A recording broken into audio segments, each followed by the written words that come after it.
Thank you, Dr. Dyke, for the introduction.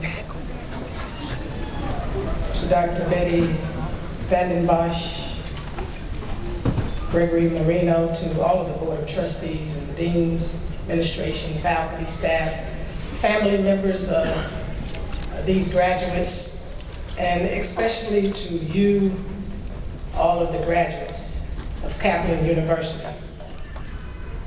You too have a dream. And today, one of those dreams has been fulfilled. That to obtain your associate's, bachelor's, master's degrees or certificate. And I want to take this time to commend and congratulate you. You dreamed about this day, and now you are living it. The dream of pursuing a college degree, as you probably know, is elusive for so many people.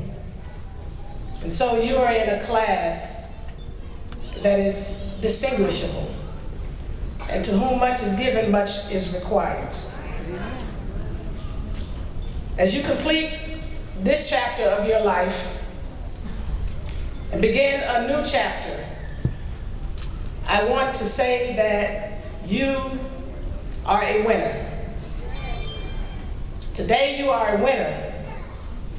And I want to encourage you to continue to be a winner, but especially to ensure that so many others in our world will be winners too.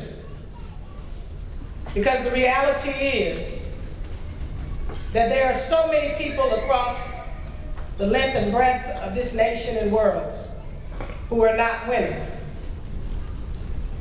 50 years ago, my father delivered his now famous "I Have a Dream" speech. In it, he stated near the end, when we allow freedom to reign, when we let it ring from every village and every hamlet, from every state and every city, we will be able to speed up that day when all of God's children, black men and white men, Jews and Gentiles, Protestants and Catholics, will be able to join hands and sing in the words of that old Negro spirit. So free at last, thank God Almighty, we are all free at last.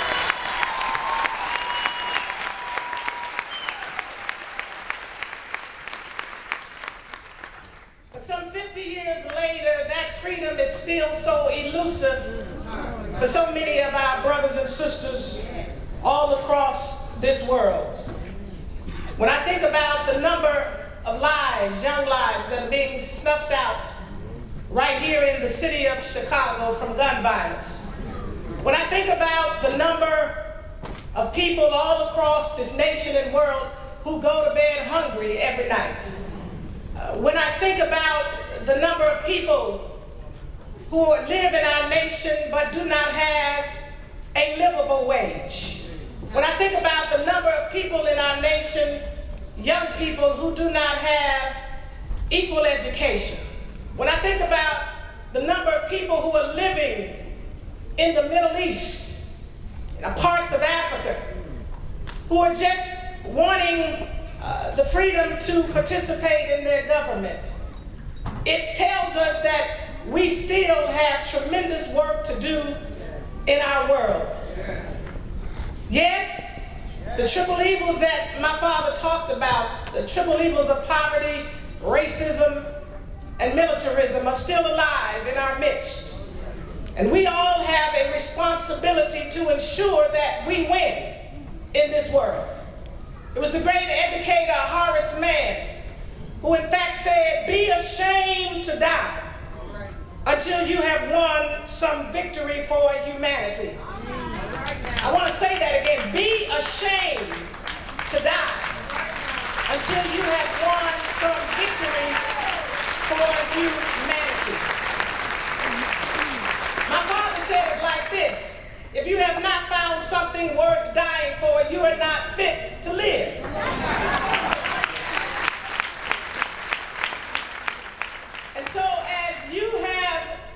fulfill this dream in your life, know that there is a responsibility for you to live the rest of your life ensuring that we win in humanity.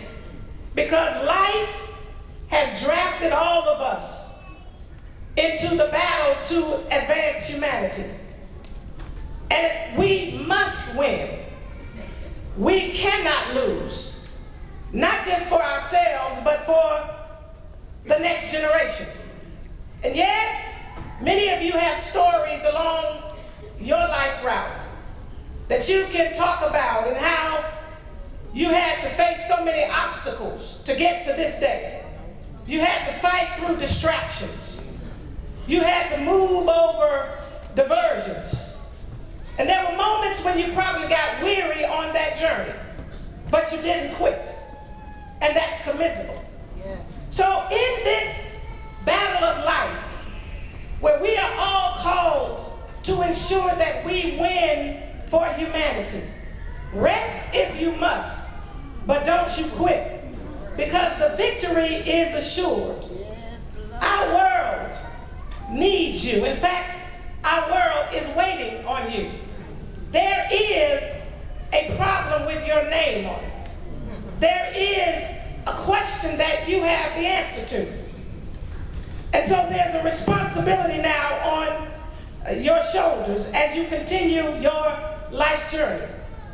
Our world, in fact, needs more people who refuse to let selfishness, hate, prejudice, fear, pride, arrogance, ignorance, jealousy, envy, strife, complacency, indifference, insensitivity, apathy, or lust for power to defeat us. Think about, what is the battle that you have been called to for humanity's sake? Each one of us has a particular assignment in this life to help us win the battle for humanity. We've been called to this place. It is our responsibility. In fact, my father always reminded us that an individual has not started to live until he or she can rise above the narrow confines of his or her individualistic concerns to the broader concerns of humanity.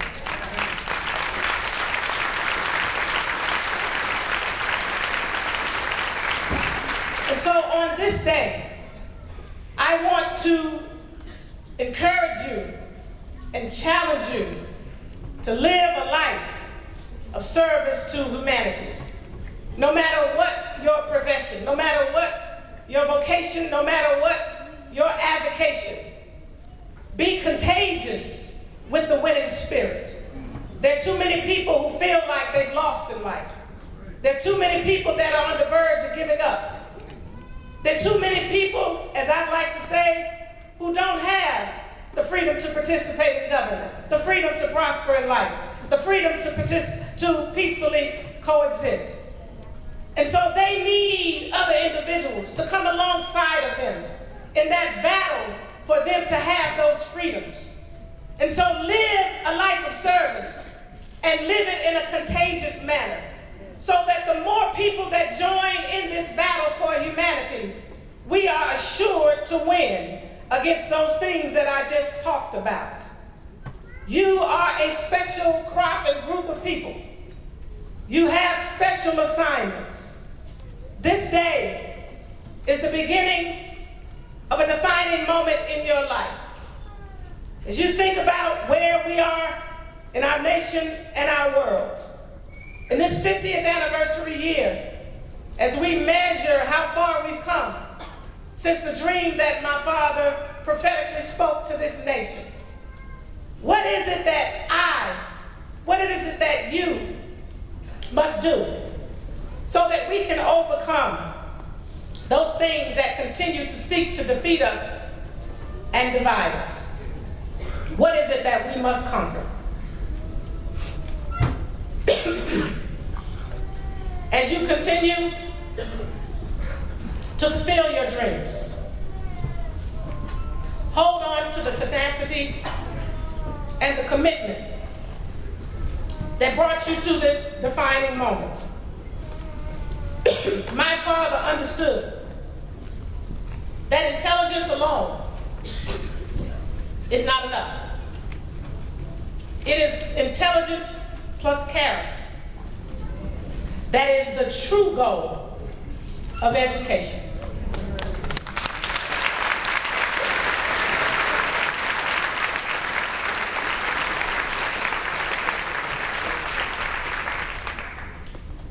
As I look at the world we live in, there is a void. There's a void of leaders and people of character. We're a smart nation.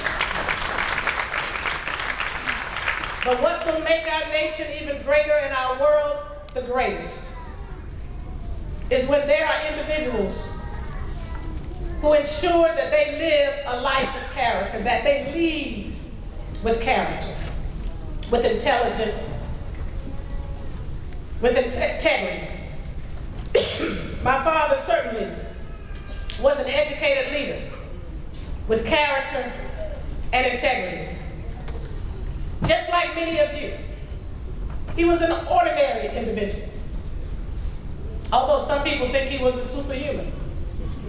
But he was an ordinary individual who made an extraordinary impact on our world because he had a vision, he had a dream, he had dedication and commitment, he had a winning attitude.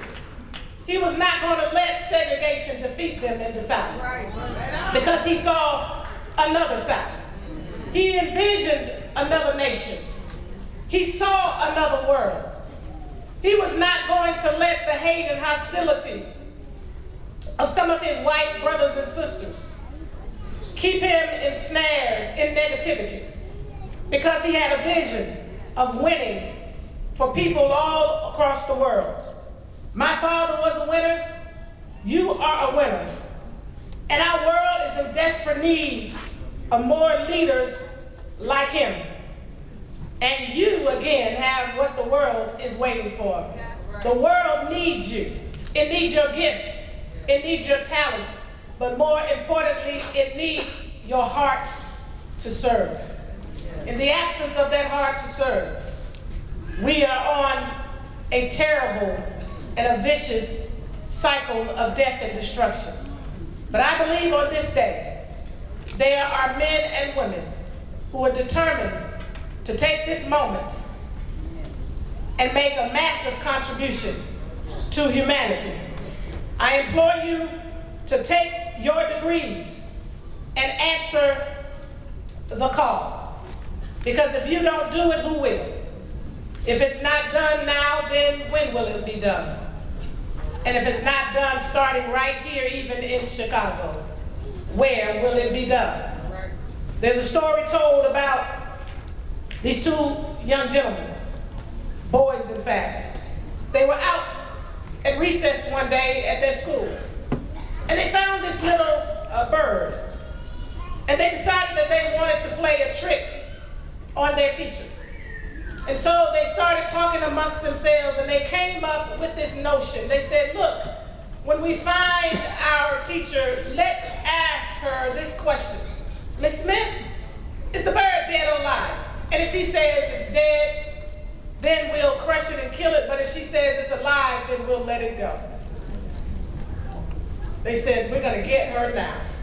They went and approached Mrs. Smith, and they asked Miss Smith the question.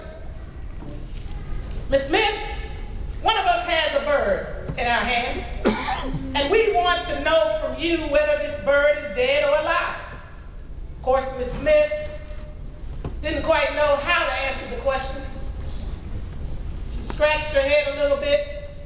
She looked away and pondered it, and suddenly a light bulb went off. And she looked back at these young boys and said, you know what, boys, I really don't know if the bird is dead or alive, because the answer is in your hands.